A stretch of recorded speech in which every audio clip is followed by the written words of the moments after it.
I'm telling you, it's true.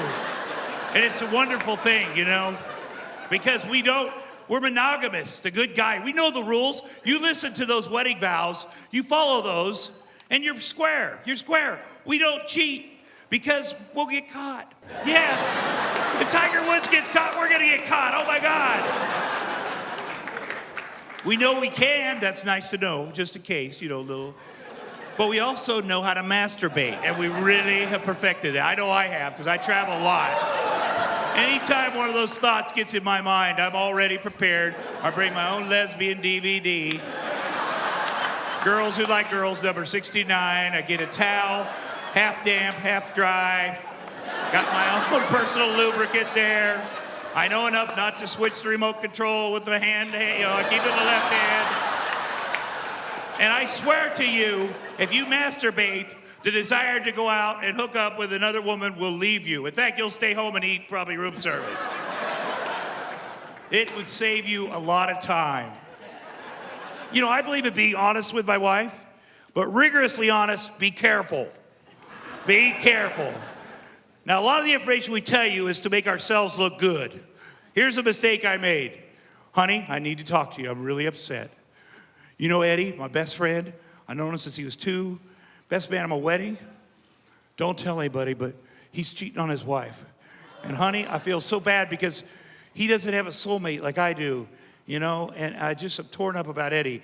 And what we think she's thinking is, oh my God, Tom, you're an honorable, loyal man amongst men. You are the greatest husband ever. Well, what she's really thinking is, I'm gonna call Eddie's wife in about 2 seconds. Yeah. And Eddie will never be allowed to be your friend again. You just lost your best friend. And here's why. Because if Ashley came to me and said, Tom, I'm really worried about my girlfriend Cindy. She's out blowing a different guy every night. I'd be like, stop. Let's get Cindy over here right now. I'm gonna, you know, that's a disease. Dr. Drew, we need, you know what, she needs some tough love. I'm gonna get the jacuzzi going and we're gonna hear it all. I bet she's doing anal too. I just got a feeling about her. She needs us right now. We're gonna talk this thing through. We're gonna get through it. Women have always been good about talking to other women and having, you know, getting together for lunches and sharing their feelings. That's why they stay with us. You know, because they say, my husband, he did this stupid thing, or he said this stupid thing, and the other ladies are like, oh, my husband did a stupid thing too. They're like, oh my God, they're all stupid. The grass is not greener. I will stay married to him. That's how they are. Oh, okay. So I started doing that with my guy friends. We got a men's group where we ride motorcycles and we talk about our relationships. That's kind of a new thing for guys. And we realized, oh my gosh, all of our wives are crazy. They're a little, I mean, not that you're crazy, but it seems crazy to us. You know, sometimes just off a little bit. And it's funny because you hear a lot of guys talking about a woman's time in the month, those 2 days when things are off. Men have times of the month, the last 6 frickin' months where we're all depressed and we're laying on the couch, we're having mantrums, we're making Mel Gibson calls, you know,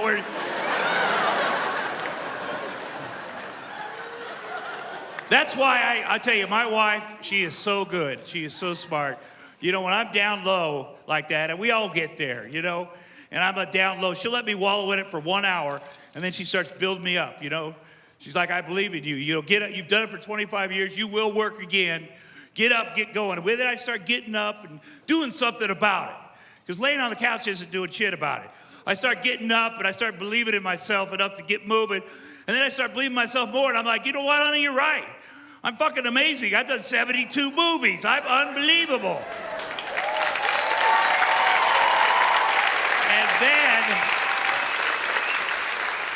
And then she brings me back down. Yes, but only 6 of them were good. And she keeps me right in the middle. Because, you know, a man gets too high or too low, it's trouble. But a good woman will keep you right in the middle. Yes. They do that for us. They do so many things for us, you can't even, you know. One of my men's group guys, and I've got guys I grew up with in Iowa that work at restaurants, and I got a couple friends from Hollywood, and one guy that's a solid friend, he happens to be the governor of California now, and that doesn't affect our relationship. You know, we still talk, still make the same jokes and have the same fun, and you know, but what we don't realize is, like, you know, if I think, by the way, running for governor of California. Before he ran for governor, everybody loved him. And as soon as you run for public office, half the people hate you. Why would you do that? And Arnold's approval rating is 22% now, which is only 21% higher than mine. And I know he's doing his best. I love the guy. I mean, the guy has taught me so much. I know he's doing his best, but I can see it wearing on him. He has to have his hair dyed orange twice a week. But anyway, so we continue our relationship. He's a good friend. So if I think he's down, I'll call his office and tell him about my jokes. Or if he thinks he's down, I'll do the same. And then we find out that all the calls to and from the governor of California's office are actually property of the state of California and are tape recorded. You may remember this from a couple years ago because the Los Angeles Times found out about it through the Freedom of Information Act, and they got those tapes. And those assholes played them on the news. And one of them was this: dude, who's that chick at the fundraiser last night? Oh my God, she's so fucking hot, man. You know, she's like half black and half Latina. She's got that spicy blood and that big rack, you know. Oh my God. Anyway, you hear that in the news and you go, that doesn't sound really gubernatorial, but he did the right thing, which he always does. He apologized. And you know, the woman, Loretta Sanchez, that we were talking about, U.S. Congresswoman, came forward and defended us and said, you know what, I am not offended. If people tape recorded every one of my phone calls, I'd have no friends. You know what, those guys did a lot. They raised money for my charity. Done, it's over. But the problem with America is no matter what you do, there's always one asshole out there that you offend. And in this case, unfortunately, it was Maria Shriver. And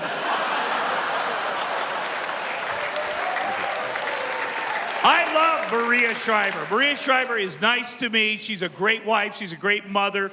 Her family invented public service. She's one of the greatest people I've ever met. I am scared shitless of Maria Shriver, too. So when I got the call, Tom, can you come over to the house? I'm like, yeah. Is it movie night? She's like, no, just come over to the house. And so I called my buddy Arnold. I go, you got to help me. He goes, you know, we f***ed up. That's how it works. We called the principal's office. We f***ed up. We got to take it. So literally, Arnold and I are like you two guys right there. And she's like this. Wow. How old are you two? And I'm like, whoa, Maria, get off the high horse here. Are you telling me that you and your best friend Oprah Winfrey don't send each other funny emails about men's penises? And she's like, no. And I'm like, oh, that's too bad. I thought you were really close. Okay. She's like, listen, I know you got to be guys. You got to be 14 years old, whatever. Just don't call from his office. He's only got a year and a half left. Come on, use your heads. We're like, okay, we get that. So, you know, we got to step outside the office, use a cell phone, whatever. But that's like James Bond stuff. And with all the crisis going on in California, he doesn't have time for that. So what we do is we call and we use the speakerphone. My assistant calls his assistant, and we yell in the background. Now, one day you will hear those phone calls too, but he'll be long gone out of office. And they had this thing a while back called Proposition 8, which is a constitutional amendment banning gay marriage. And I don't know how you feel about gay marriage, but I think if we got to get married, those fuckers got to get married too. I mean, that ain't right. That is not right. This is America. Everybody gets the same shit. That's the way it goes. It's like they don't have to pay taxes or something. What the fuck is that about? And so Arnold is against that proposition because, you know, he's an immigrant. You know, he's got a heart of gold and titanium and pig valves that he cares. He really cares about people. You know, he's like, you know, those gay guys get married, they'll have those gay weddings and gay balloons and gay flowers and gay divorce. We'll tax the shit out of that, I'll tell you. You know, he cares about people. We're all created equal. So about a week before this special election, I call him, dude, we need another statement from you. It's a really close vote. And he's like, well, if it passes, I'll veto it. That's cool. That's cool, right? So my assistant hangs up, 21-year-old kid. He looks at me and goes, you know, Tom, you cannot veto a constitutional amendment. I'm like, really, Joel? That's funny because My buddy, Arnold Schwarzenegger, the governor of California, just said he was going to do it, so I think I'll take his word over yours. I just said the phone rang as Arnold's assistant Clay, and I hear Joe go, yeah, I told him to. Yeah. He was also very surprised, yes.